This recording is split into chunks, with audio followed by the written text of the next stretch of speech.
a lot of event organizers are doing event because he wants to do it. Who are you doing the event for? What is the purpose of the event? What do you want to achieve? How are you going to market it? What is your image and your relevance in the market you want to deal with?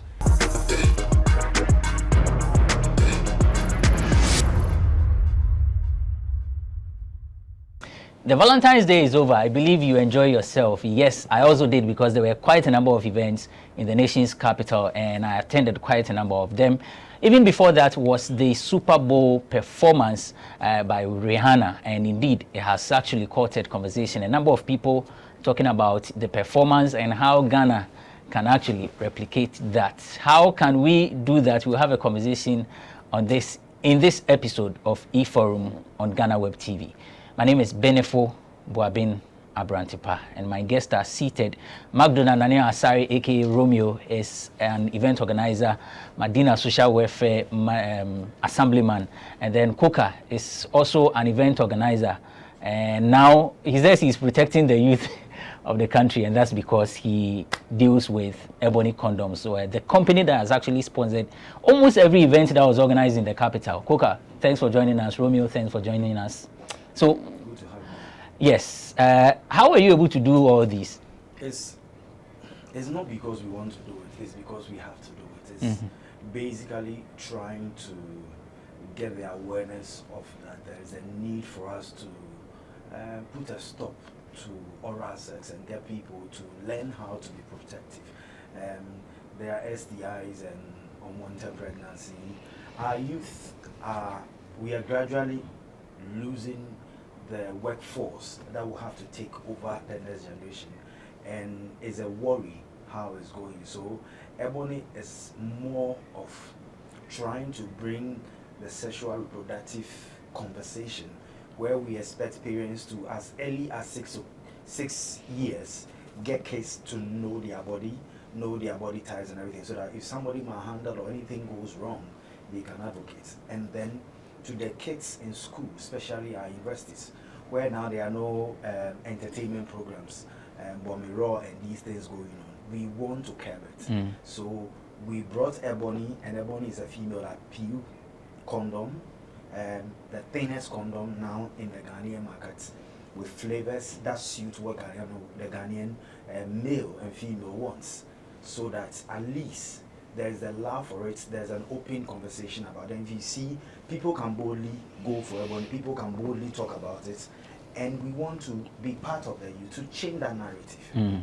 The events that you sponsored and all, how did these events go for you? One, as an event organizer, two, as a sponsor, and as someone who is part of this industry. I feel for me it was a joy that when the industry was struggling to get events going, a company came in that will pay you ahead of time to enable you to organize your event. And it also got me to realize that there are disciplined businessmen in the event industry who stood up and did what the contract required of them. And for me, that made me proud. Did the event go as planned for you as an industry person? Did you enjoy yourself? Did you like the response from the people? So I'm a theater person, I'm an event person, and I'm a marketer. So I engage you based on what our needs are, and then I come to execute my needs. My needs are creating an experiential where people can associate with my brand, have a relationship with it, and it becomes an embodiment. So for me, my tagline has always been wherever people they, Ebony did. And Ebony is known as a Ghana most pleasurable condom. Make it worth it. And we are saying that create an enabling, conducive an environment that your partner will get to know that what we are doing, we are preparing ourselves for this, so that that time that you have engaged, at that time you make a dress, go take a shower, do all those things, that period of pleasure should be worth it. Romeo, I mean, a number of times we had conversation on sponsorship, how the industry is actually faring with lack of sponsorship and all of these things. How do you think we'll be able to attract the corporate entities for our events to be sponsored? Because the people that we have actually had conversations with have always been crying that they are not even able to break even when they organize these things, and when they go for sponsorship to their proposals are tender, and sometimes they even only get sponsorship in kind and not in cash. Yeah, thank you for this question, Abrantepa. The issue is every sponsor or any sponsor will look at the cost to the effect benefits.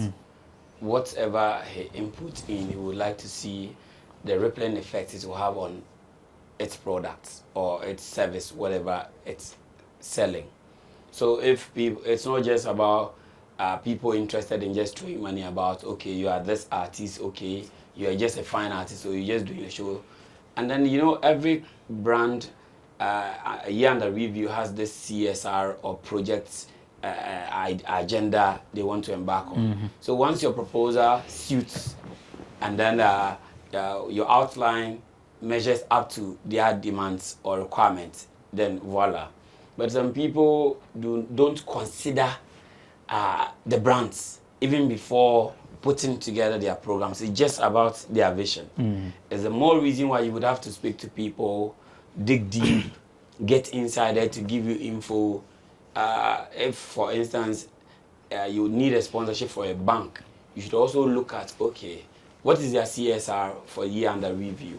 And then you tap something along as, okay, my event is projecting sanitation, because you have an idea that this bank has something to give towards sanitation, but you're capping it with a concept, so they know they're coming in to solve a problem.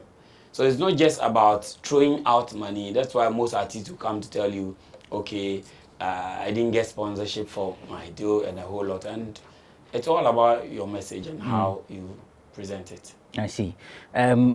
So with all these things in place, we are saying that organizers, the advertisers will get benefits at the end of the day. Is that the case? Yeah. Did you reap benefits? Oh yeah, I did. That's why I said that I did something. My products is purposely for the millennials and the Jay-Zs. So any products, any program that seeks to address them. And then my largest market is a Christendom, because you know how it is. We can talk about this LGBT, this QRN, these things, but we are not able to talk about sexual reproductive education on the pulpit.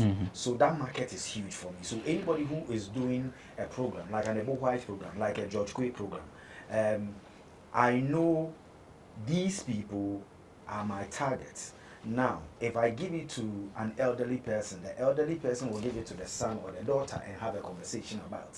Now, this is a market that man is going to open for me, so that I will get a continuous usage and a continuous purchase. He said something. A lot of event organizers are doing event because he wants to do it. Who are you doing the event for? What is the purpose of the event? What do you want to achieve? How are you going to market it? What is your image and your relevance in the market you want to deal with? Sometimes there's a huge gap. I see to be attracting young ones, but really, my song or my concert or my product or my play attracts a different market. You need to get a market research to know who your audience are. And I can tell you that the event, the program we sponsored most, if I'm not wrong, is the comedy. Because they got it right. They did what they wanted. We want people who will do the extraordinary things. They came, their comedy was nice, people liked, the humor was there. My branding experience, I have a musical experience outside where I have a karaoke, I have a music, and what's the name? A 360 camera. The place is crowded. People are doing videos. When you post it, my brand is all over the place. I'm getting social media engagement and other things. So that the condom that is difficult for people to navigate or engage on social media, I get people seeing it and it becomes so close to people. So when I give somebody a condom in public, and now we are at a point that people rush when they see our brand. And that is what I was looking for. That there should be that interaction, that boldness for somebody to go and get a condom, that when even you try to criticize the person can tell you it is my right. But gone are the days, how dare you talk about condom? Talk about this. But we are bringing conversations. If you listen to Kwame Sefakai every Wednesday from 7:30, you hear that we are doing sexual reproductive health education.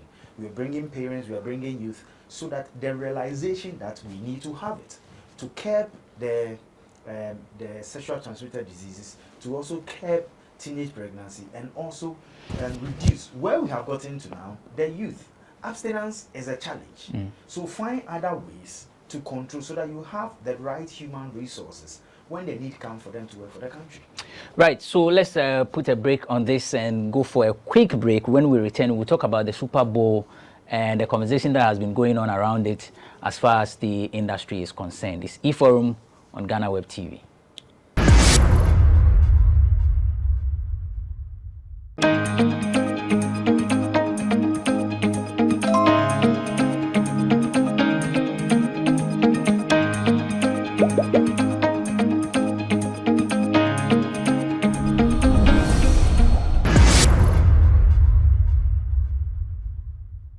Welcome back. You're still watching eForum on GhanaWeb TV. My name is Abrantepa. I'm here with Kuka and then Magdona Nane Asari, aka Romeo. On to the next topic is about Rihanna's performance at Super Bowl, and so many conversations have gone on. Well, we want to look at whether or not it's worth it to play a free show. That's because for those who have performed at the Super Bowl, they've not been given any amount of money, or they were not given any amount of money, but at the end of the day, their streams went up after the performance. And here people are saying that some musicians, including Shatawale, have made some comments that Amudi free show party lie. But first of all, let me pick your comments on the Super Bowl performance, how you saw it. Kuka, let me begin with you. It's always an inspiration to learn something new from it, so we always look out for it. My surprise was the personality, her speech, and the message she sent around that it doesn't matter what state you find yourself, you can always do what you want to do, and killing the show. For me, 5 years she's not released a song. All of a sudden, she's the talk of town. All of a sudden, her brands, 2 brands pop up: the makeup, the makeup, and then there are 2 brands. I forget the lingerie. Yeah. All of a sudden, the market sales have gone up, share value has gone up, her streams have become, and she feels it's time to release her song. And even it's gotten to a point that even her husband, who really is not really, or the boyfriend or the partner, who is really not in the conversation, is also benefiting. So it tells you how huge it is. Now look at the numbers in the States. Look at the global numbers globally that this exposure or this thing has gotten to. And then the woman power, getting ready for an International Women's Day, and for the platform that she killed it. She has successfully slowed the streams of the last year's performance, and it is more about it. So I think opportunity came and he nailed it. Romeo, what do you make of the performance? Yeah, I think it was a good comeback after a long hiatus, and I feel Rihanna will always be Rihanna. And you see, the difference between these artists and our local artists is that they have structures. And for Rihanna to jump on a Super Bowl is actually a big deal. And doing it for nothing means everything. And the numbers she had, there's about 28 million views, I think, on that day. And it's huge, and I feel it's a good comeback from a long time hibernation, about 5 years, with her pregnancies issues and here and there, and then it also propels her brands, her new babies, the makeups and the lingerie. So for me, and Rihanna always would dazzle the crowd, and she did spectacular. Based on what has happened, is it right for anyone to do that comparison of local acts having said that they will not perform at an event for free? You see, and what happened there? Exactly. When this issue came up, people started questioning Shatawale's comment as to he saying he's never going to play a free show. But there are free shows and there are free shows. I'm certain and sure that Ni would want to play even at the NBA for free because he would want the numbers and he would want the exposure. But when we talk about free and this setup as a country, free as in, was it the Independence Day bash? Is it someone's event for him to be being charged and for him to play free? I don't know, but I feel there are standards of this free. Rihanna will not play every show free. So yes, people would have their reasons. Sarkodie can choose to play a free show for secondary schools. But you would call him for an event, and if you don't meet his demands, he will not come. So it's a matter of choice. So if someone says he's not playing free, depends on the level of free you're talking about. Because even this Super Bowl issue, there are no issues of negotiations like real payments, but certain things are taken care of, which takes off a little burden. But with people coming with their entourage and a whole lot, in this country, you can't play for nothing. So it's a different conversation altogether. My question is, how do people see the show as a free show? Because it wasn't a free show. It was never a free show. His image rights will be paid. The logistics for the performance will be paid. Okay. In this case, we are talking about the money that you take as a performance fee. So he got the platform to do real-time sales and to get her fans and the world focused on her. Because during that time, the whole world was watching. So at what point do we say it's free? As I'm saying, that his image rights will be paid for. So that's the context where there are free and there are frees. Yes. So you get it. So at that level, you will look at the numbers, you will look at the mileage, and say, okay, this is okay for me. In that space, there's nothing like a free show. Exactly. Because the digital migration and the digital inputs and where our music is at, it is sales. It is you building up numbers. And it's you pulling consumers at a particular time to focus and consume, not at their own time. Now, our space, a free show is purely a free show, where you have to physically get equipment, set everything up, pay for the service for the show, where you don't get anything. But in our space also, I'll give you an example. You saw when they show in Cement. At the West Hills Mall? Yeah. Have you seen how she's getting big shows now? Because what he did was an investment. The numbers she pulled. So you sit back and you say, hang on. So there was no Shatawale there. There was no Medical there. There was no Sarkodie there. But she had the numbers. Now, people will say that, oh, there are other artists she added. Yes, it's a product. And he augmented the products by association. And no fault of her. A lot of the people are people who wanted to be on the platform because they feel it's big. So now she is reaping the investment of that show. The rippling effect of and I can tell you it's going to happen to the next free show again in 2024. So it is how you position it. But what Super Bowl show is never a free show. It is a show that we tell you that we are not going to pay you as an artist, but whatever your rights and our obligations, or because that a lot of the songs are for the label, not for her as a person. So you would have paid the label, you would have paid management and other things, but as a person, she has volunteered that my services for you is free. Just like this event, what's the name? The one shot Sarkodie performed on in Shades of Love? No. The Independence one. It has escaped me. The one that rotates. Yeah. Exactly. It's similar, right? And it gives you that mileage. People are focused on you and you feel it's big. So for me, so the context of free is it's a different ball game. And then it's also geographical. Exactly. It's geographical. Yeah. Because structures in here. Does these comments make you feel as though we are putting excessive pressure on our people? But the pressure has always been on us because you have a smaller market. You need to compete with a bigger market. What's your population? Ghana, the last time they said 32. 32. No, 32. Yeah. There is language barrier. Exactly. 2. There are other nations that has a unique common language that runs through. Nigeria, if you take the pidgin, it's more like a known thing. America, if you do English or you do Spanish, you go through. But the biggest problem I have is we have gotten to the point that we need to use our IQ in music production. That if this song is for the American market, I need to sing it in a certain different way to suit the American market. I need to do a song and be able to have the Arabic version. I need to be able to do a song and have the Islamic version. That I will get to penetrate Dubai. Yes.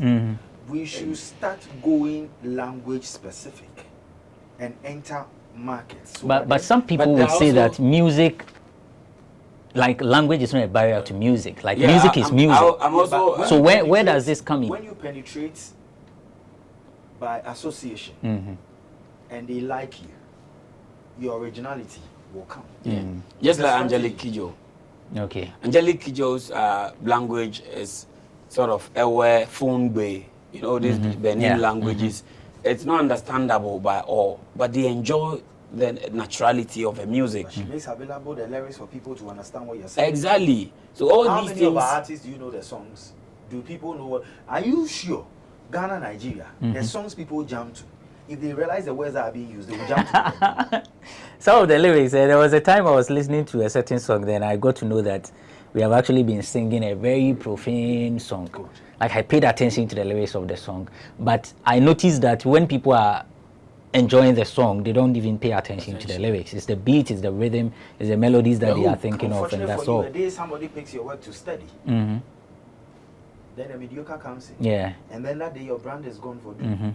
So what I'm saying is you need to have strategic ways of penetration, and you have to be particular and direct about it.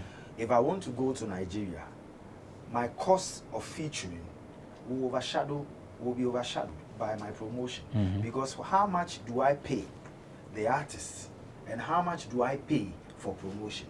But if I try to enter, be like them, have other songs released, because now the digital market is there, introduce them to what I can do, what we can do, it's gone. Now Sarkodie in the international market, I remember when Sarkodie went to Uganda and other people had issues with him. But now he's getting numbers there. When you take Wendy Shea, when you go to the New Zealand, the Solomon Islands, she is big. Even this girl, Abiana. Yes, Abiana is also there. And the other one, the one who has recently signed for Links. Adina. Okay. They are doing well there. So you need to be conscious and know where your penetration power is and have a language control. Once you get that, you get the numbers. And you see, recently, I think Kidney also had a breakthrough in India. Yeah. Now, that was a very huge collaboration. I Need You, he did another version in Spanish, Teatro, and the Spanish zones from Mexico, South America, they jumped to it, but it was sung in English. Despacitos. Despacito. Yeah. Song, you realize the song. Do you know there's an English version? Yes. So that's what most of them do. You try to. So you see, the challenge we have here is that some are singers here, and just a few are musicians. Musicianship is a serious business. People who dwell on notes, like sing with notes, they are particular about notes, they are particular about wording, and this is where you mentioned the Aquaboys and the Manifest, because they don't just produce the song, they make sure they produce music. You get it? They score their songs, they score everything to the extent that they try to do a review and understand the story being told, so that even if it's migrated into the classroom, it makes a lot of sense. But ask yourself, how many people do the music for the people? A lot of people. That's are a challenge. Just glorifying themselves on the song. Because one of the few people who does music for the people is Rihanna. You hear people will be about Angelina, Santua, what will you gain? All you gain Are you doing assemblies of names? Oh, but 4S4 has a song where Captain Planet was mentioning names of ladies, Jessica, Milita, Anita.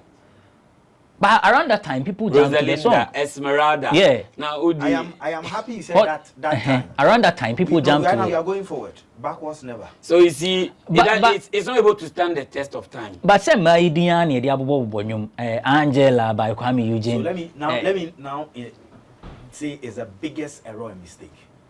Look at Kwabna. Look at Daddy Lumba. Look at Kubienji. They sing for who? They sing for the people. They sing for the women. When they do show, who fills the auditorium? The ladies are there, the men are also but there. How many times do you hear names of women in their songs? Oh, okay, how many times? Okay, let me just. I thought he meant that Ben Amati said. No, they will run to, but the focus is not always. Recently, you saw Daddy Lumba performing the queue. There are people whose wives were giving money. They were not sure they always had that money they were giving out. How many men, apart from him, can get that? It is, you need to know what you are good at and master it and push it. Okay, right. Let's wrap up quickly. Romeo has an event coming up. When Romeo is done, I'll give Kuka also the opportunity to tell us what's up his sleeves. Romeo. Oh, the biggest event in Medina would come off in August. That's the Nkommo Wo Ho in Medina. But then on the side, as an assemblyman, what I'm giving back to the community has to do with sanitary pads for teens, the basic schools, and then the slums zones in my area. I'm trying to raise that support to be able to support the young girls. People are taking advantage of them, and these sanitary towels are now expensive that their parents cannot even buy. So I feel it's a social responsibility. It's a court duty. It's something that I just can't watch on. So I'm putting together Widow's Mites just to support these young girls with sanitary towels. At least if I'm able to sort it out for them for a year, it goes on. So maybe every year we can do something for the young girls. Okay, nice one. I like that actually because so you say you know Edaso also the taxes are still on it, right? Yeah. It's still being taxed. Exactly. Yeah, that's also one thing that people have been advocating. Too expensive for that, the young yeah, ones. that's very. You also know that it's a company that's producing. Exactly. Yes, but you know the argument has if there's been a government that policy where taxes are scrapped off such, whoever is bringing would also know how to price them. Exactly. We should also look at the TV stations who rates of helping those products go far. Their rates. If you do that one first, Exactly. it will help. Kuga, Boss, what's up? all I'll say is the youth, we know you want to have fun. And listen, we've all been there. But make decisions that will guarantee you your tomorrow. Make decisions that your parents will be proud of you. You don't need your parents to police you. Yes.